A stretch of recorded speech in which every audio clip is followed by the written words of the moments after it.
their local art house cinema at a time in which most have been closed due to the pandemic.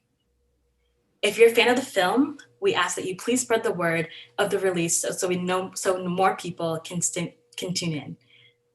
We are in for a lovely discussion, and I'm honored to be joined by Test Pattern's writer, director, producer, Shatara Michelle Ford, and producer, Pin Chun Liu. I have a bunch of questions prepared, and we'd love for the audience to also answer some questions as well. Please make sure to comment down below in the YouTube, and we'll do our best to get back to you. First, I'd like to say thank you, Shatara, for making cinema for us and humanizing us on the screen. It's so rare to see whiteness examined and the perspective of a Black woman falling through the cracks of the American system. How difficult was it to get made, Pinchun? And I'm curious, how have the screenings varied in terms of responses? Hi everyone. So this project started, it's a little bit more than 3 years ago. At the time, I actually met Shatara working on another feature film, Queen Elizabeth, and we've spent like a whole year trying to go around town and do our pitches, and everywhere she went, we got good response of like, yeah, this is a great script, but we don't have it's a first-time feature, so it's hard. But anyway, fast forward, we were thinking of making a teaser for another project. I made kind of assemble our team, made a budget schedule, and we were gonna talk about making a teaser, maybe do some like fundraising on our own. And I went to her place. She told me about this idea, and I was like, wow, yeah, this is good. It's a good, very contained. We already have our team because we were doing pre-production for another feature. So I really fall in love with the idea, and we just kind of were tired of waiting. And so we decided that we wanted to raise a little more money and just make our first feature. And at that time I was already, like 4 years out of film school, wasn't able to really produce anything just yet. It was pretty frustrated at how the whole fundraising and casting process go with the then industry. And so that's how we kind of start putting this project together. And then Shatara can probably talk a little bit. Yeah, I love how you say fundraising, because you mean I opened up a whole bunch of credit cards. Yeah. And drained all of my savings. Oh, we have one angel supporter that kick us off, and then yeah, that's a kind of share a little more insight that I've done a thing that I told myself I would never do, which is greenlighting a project or starting production without the movie being fully financed. And so we greenlighted the project. The production was kind of free portion. We did, we were fundraising as we actually were in production. So, yeah. Yeah. Also, I remember quite vividly, when I gave you the script, which was, 35 pages long, and kind of out of nowhere, because we were definitely prepping something else. You said very quickly, you were like, no, let's do this right now. You're like, everything else, put it on hold. We're going to do this thing. And we also decided that we were just, I guess, going to go out and do it, which I resist doing it for so long, just because that's, the wrong way of doing things. I'm not supposed to do that.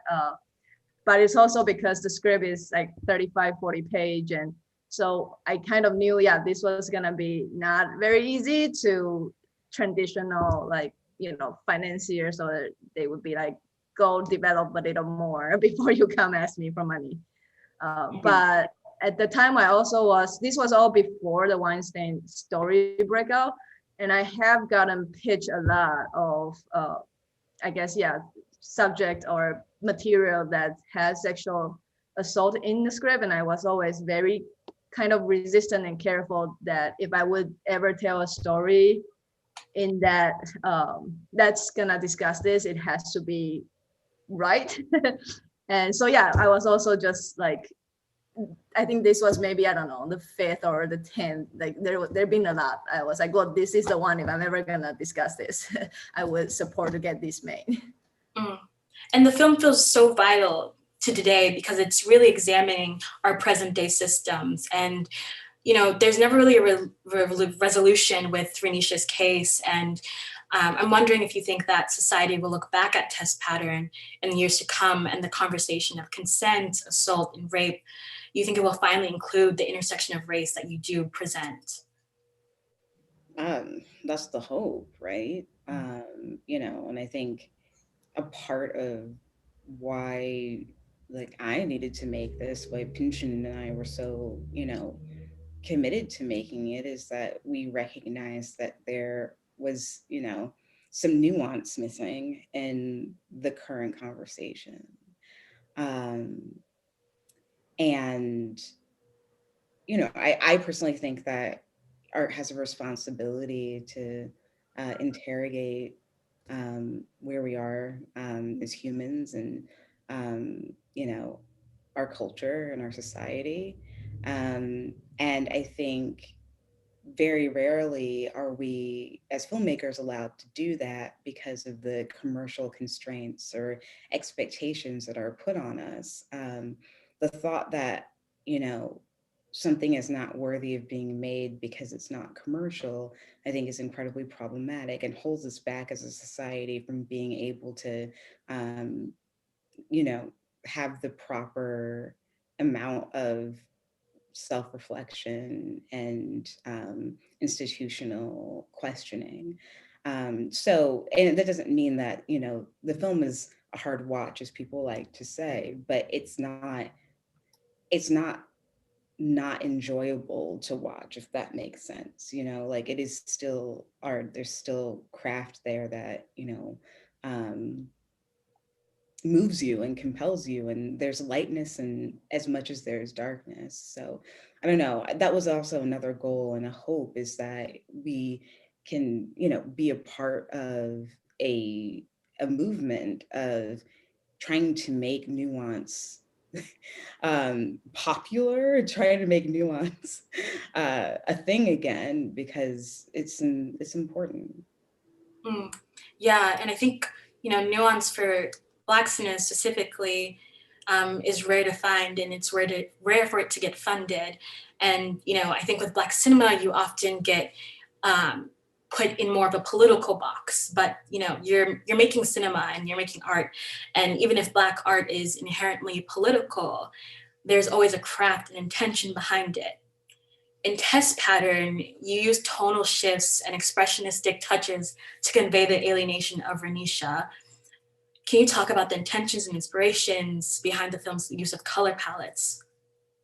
Yeah, you know, I am heavily influenced by German expressionism, and also, you know, I am a fan of melodrama and the particular occupation that it had in cinema in the 50s and 60s. And I think the ways in which I, you know, am in conversation with an older time in cinema, a time that didn't fully include us, which doesn't mean that it's invalid. It just means that, like, um, I want to participate in it. And so um, I don't know. I was influenced by classical cinema in the sense that, you know, all of the tools in your toolbox are available to you to express an idea. And that's something that I also kind of really love about melodrama, is that, especially because there was a moment when melodrama was considered like a woman's genre. And the idea of that is because there's always a lot going on with like the internal or like the emotional, and the way that it was expressed was always out here, and not always, hardly ever with words. And so I really, you know, took from that, and I thought, well, you know, so we're gonna have music be a motif, we're gonna have color be a motif, we're gonna have, you know, lighting be a motif, all of these things, because they all contribute to expressing what Renisha isn't saying. And what I think in general as a culture, we're always very quick to ignore or undermine the marginalized experience, the experience of Black women and femmes in particular. And so therefore we're expressing ourselves constantly and nobody's paying attention. So I was trying to, again, have that same kind of, I was trying to replicate a little bit of that, of like, again, how do you use all the things when the words aren't available, when no one wants to hear you? Wow. And you do an amazing job of showing us the acts of violence that occurs when a white ally doesn't understand their power. This idea is expressed through, Renisha's boyfriend, Evan, played by Will Brill, with his acts as both an antagonist and someone who ostensibly has an intention to help and support Renisha. But even though he's not silent, there never seems to be a sense where he truly understands Renisha or her point of view. Can you talk about your intention between that, and a little bit about how you wrote and developed the dynamic between the two characters?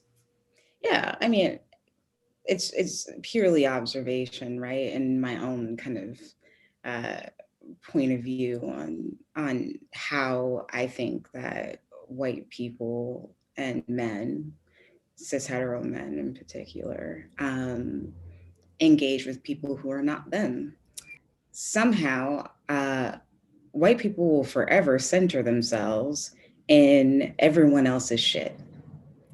And I mean, I think we had a really great example of that this summer, where in the iteration of the movement that we're in, we're kind of like, y'all, we're sick of it. And try real hard to not include you in this. This isn't about you, this is about us. And how are you going to change your behavior to prioritize us? And yet they still fail. And yet here we are. And yet not much has changed. And so as I, process that in how that relates to, Renisha and Evan's relationship.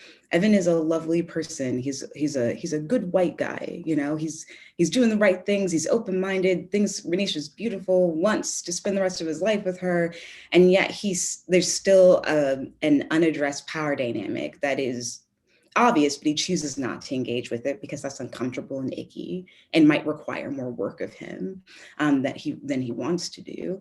And he also is like being very selfish because he's used to prioritizing his needs and centering himself, which is how this society has been created. So how can you blame him? But that is what's going on. And so he is just as responsible for crowding Renisha and pushing her to the sidelines as, everyone else in the story is.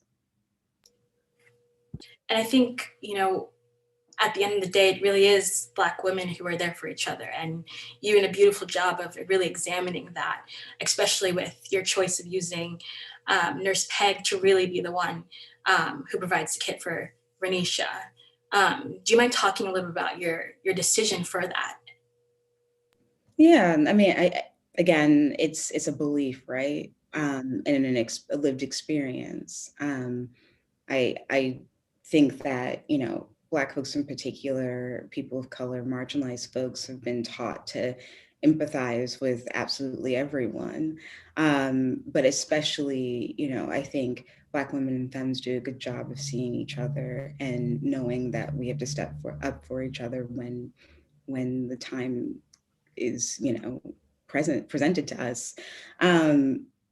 It was also, I tried very, very, very, very hard in this movie not to participate in fantasy and wish fulfillment. But I just couldn't let Renisha have another white person talk to her. I couldn't have her not get some sort of space to breathe. And I also wanted us to be able to have an opportunity to meditate on what an unfiltered conversation feels like when we are in community and have safety and are supported. So, it was a breath for me and hopefully everybody else, but it was just the only, because, I mean, I don't know how many, I don't know how like accurate it is to have for the odds to work out that, Nurse Peg would be, a Black woman, but I needed her to be, and I'm so glad that she is. And it definitely is consistent with the thing that I'm trying to say. And, another thing that I think is worth addressing is that, Renisha's friend Amber absolutely in a moment was incredibly selfish and probably not paying attention to her friend. We are all human and we are all very flawed. But as, Amber's going through her journey of understanding what's happened to Risha and her role in that, she does still show up. And I'm sure they're going to have their own conversation about that night. And hopefully Amber, takes responsibility for her actions, and maybe she won't. But ultimately, there was a moment in that whole incident where Amber showed up when she needed to. And I know that you shot the film, with a 37-page script, and it was around 21 days of shooting. And I'm sure that certain challenges occurred when dealing with such heavy subject matter. But you were able to do it so perfectly. And so as a first time, feature director, I'm wondering, what it's like to go from point A to point B and be where you are. And shooting as a producer, I'm sure, there was so much trust that was required. And so can you talk a little bit about the process of, from development to final? Yeah, one thing I would talk about the 21 days.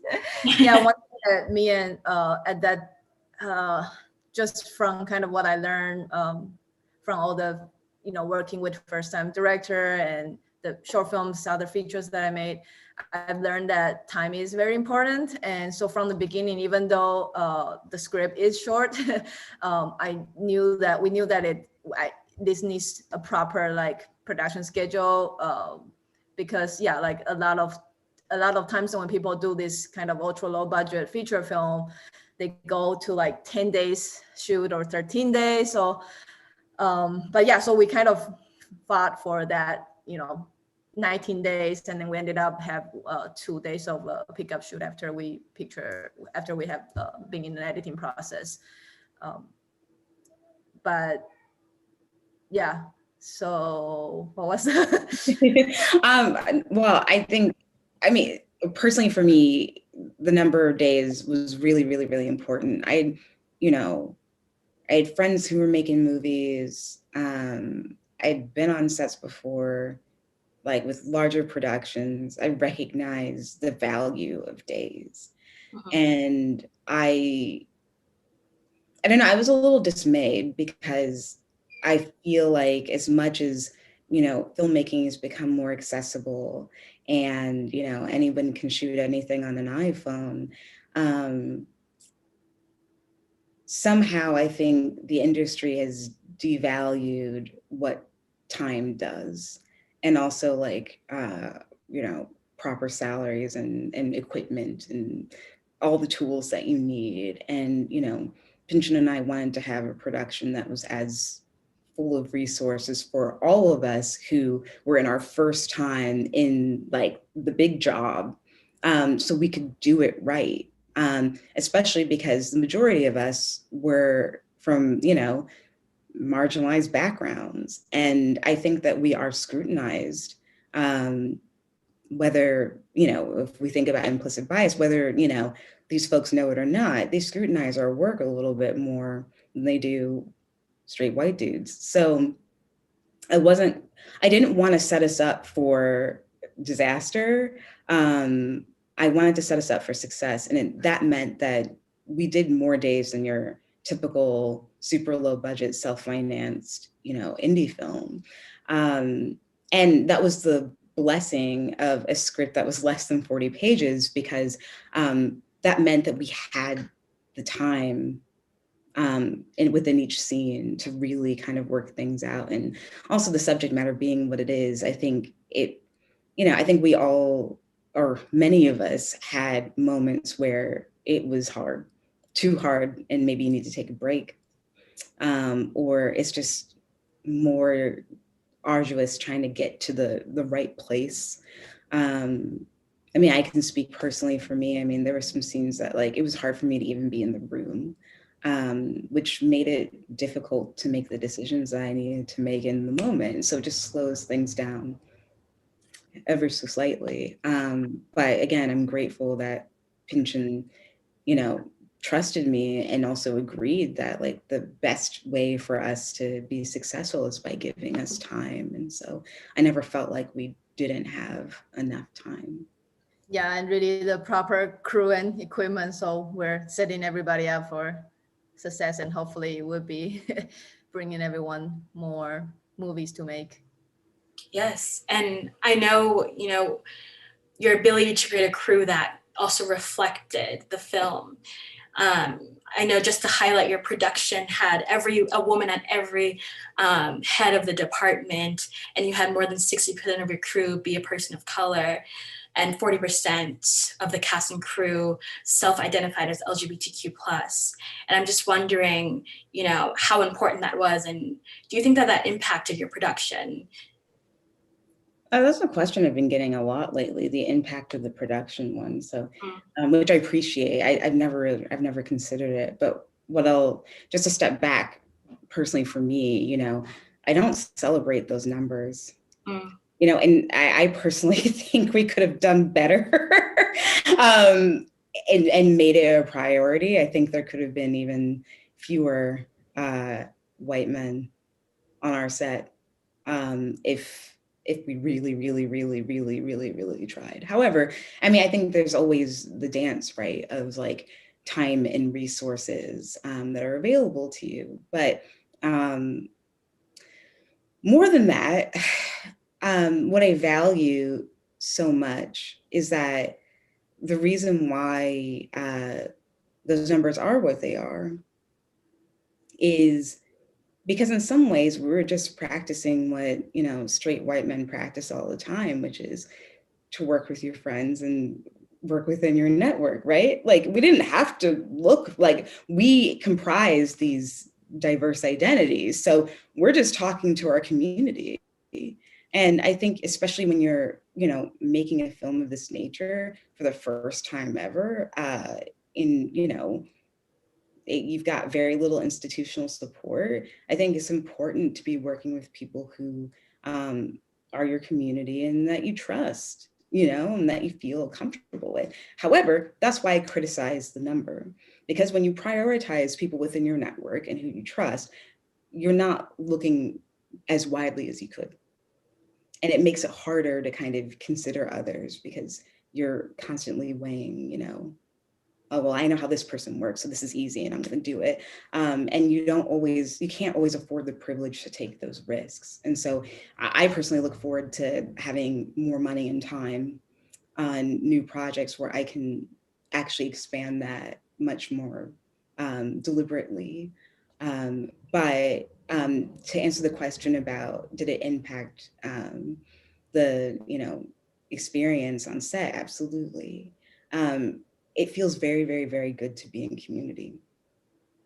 Um, and there were times where, you know, I was unsure of a decision that I needed to make or anything like that. And I could look to my left and look to my right at, you know, collaborators who I trust and I've grown with and that I know trust me. There's also a lot of pressure because you're like, oh my God, I owe them so much. You know, like I need to make sure I get this right. But yeah, I don't think I would have ever been able to make this film successfully or do my job successfully without my community. I'm so grateful to them.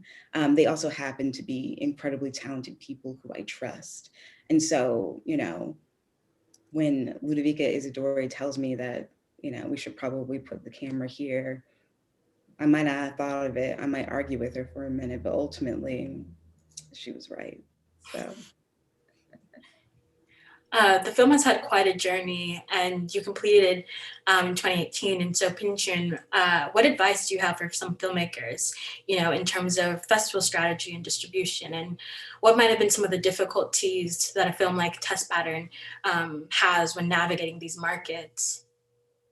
Very good question. Very difficult, again, because we didn't start the project within the system. We didn't go through any labs. There's a lot of no's, and I've been recently rethinking again a lot about this question, where a lot of people would advise you, like, if nobody's willing to give you money, or if it didn't get accepted, then maybe the material is not good. And I really am arguing that that's just not true. And so, like, I feel like, yeah, in terms of, if talking about like festival strategies and distribution, the only thing I would advise and suggest is to keep going and not give up. And it's always about timing and how, I guess, yeah, persistence has its limit, but if you believe in something, you gotta just keep going. And with we started going to some of the regional festivals, and we got a couple of awards, and it all kind of, you just have to, yeah, keep going and reaching out to people. I would say though, when the movie is is good enough, then people would support you, and there will be more good feedback, and it is very rewarding when you finally get there, because there was just a lack of support for a really long time with very small group of people, and it kind of gradually grows. And I think we have a little bit of fan, and hopefully when it finally go out this Friday, we will have more fans, and we can communicate with more people from the film. What I do think is worth noting, though, again, within the context of the,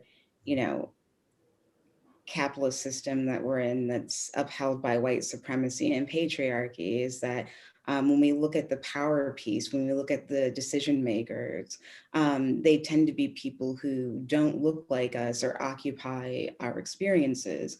And so the no's, I think, sometimes come from places of ignorance and devaluation of someone else's point of view.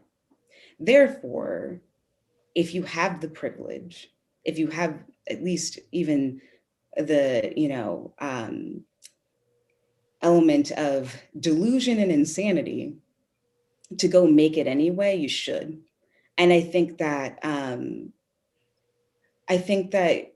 good art can only exist if you're able to express yourself fully.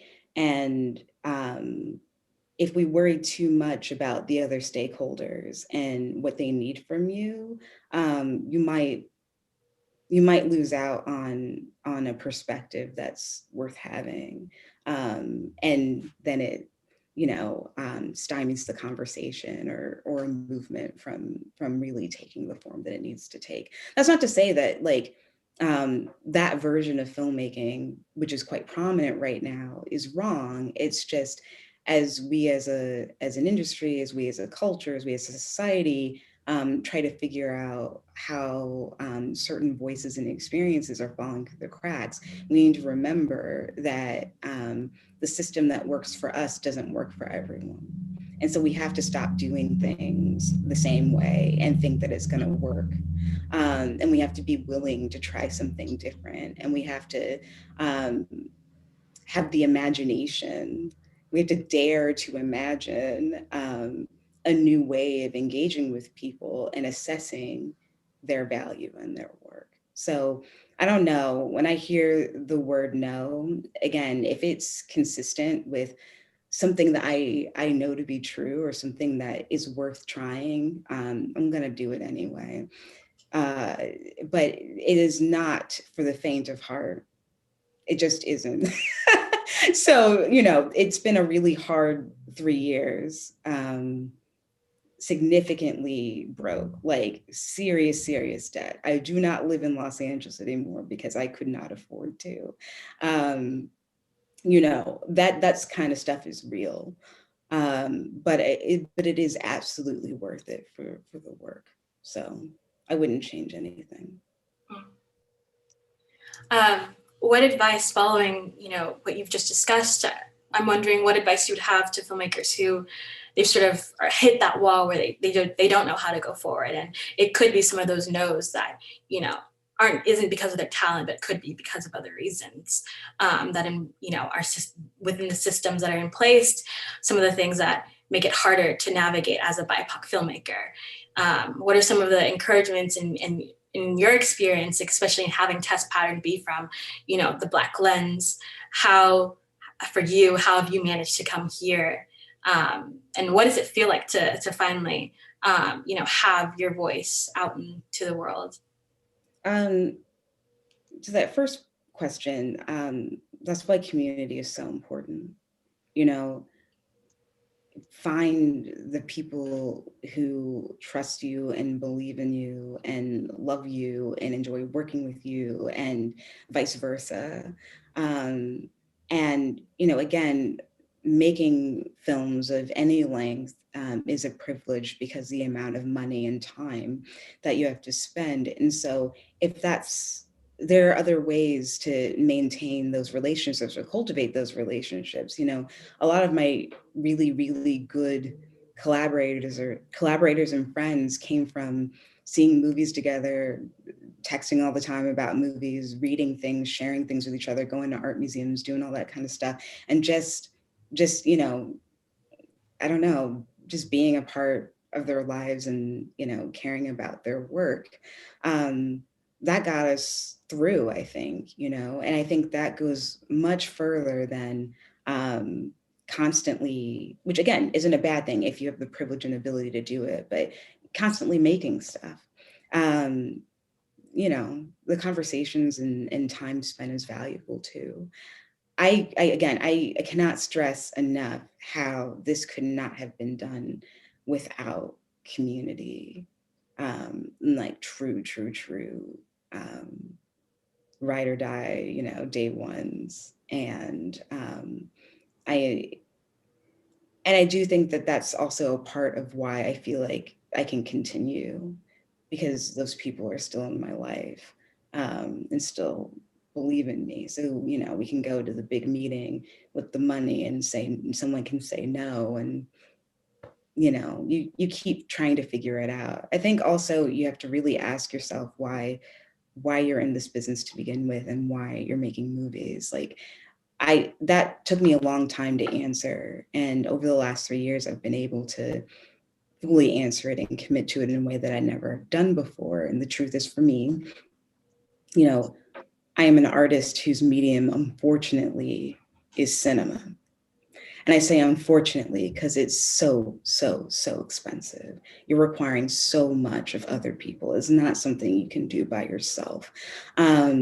So that means if I have an idea that I want to work through, a project that I'm trying to put together, something I want to express, I rely on a lot of folks in cash, which means that it's slower and maybe doesn't always happen when I want it to. So, in those moments when I can't do it, I call my collaborators and we pretend like we're going to make it anyway, or I read a lot, or, keep dreaming about this thing that I want to do, because I know it's possible. Well, on behalf of Kino Lorber, who is releasing the film and inviting me to moderate this Q&A, I'd like to say thank you to Shatara Michelle Ford and to you, Pin-Chun Liu, for being here with me today. As a reminder, Test Pattern opens on Friday in virtual cinemas on Kino Marquee. Please spread the word and tell your friends to watch this film and support independent theaters in the process. And if you're interested in learning more about Dedza Films, I invite you to check out dedzafilms.com and follow us on social media. Again, Shatara, thank you so much for reclaiming the lens. I'm truly, truly honored to be speaking with you. And thank you so much, Pin-Chun, as well, for bringing her voice to the screen. And we look forward to what's next from both of you. Thanks, Kate. Thank you, Kate. Thank you.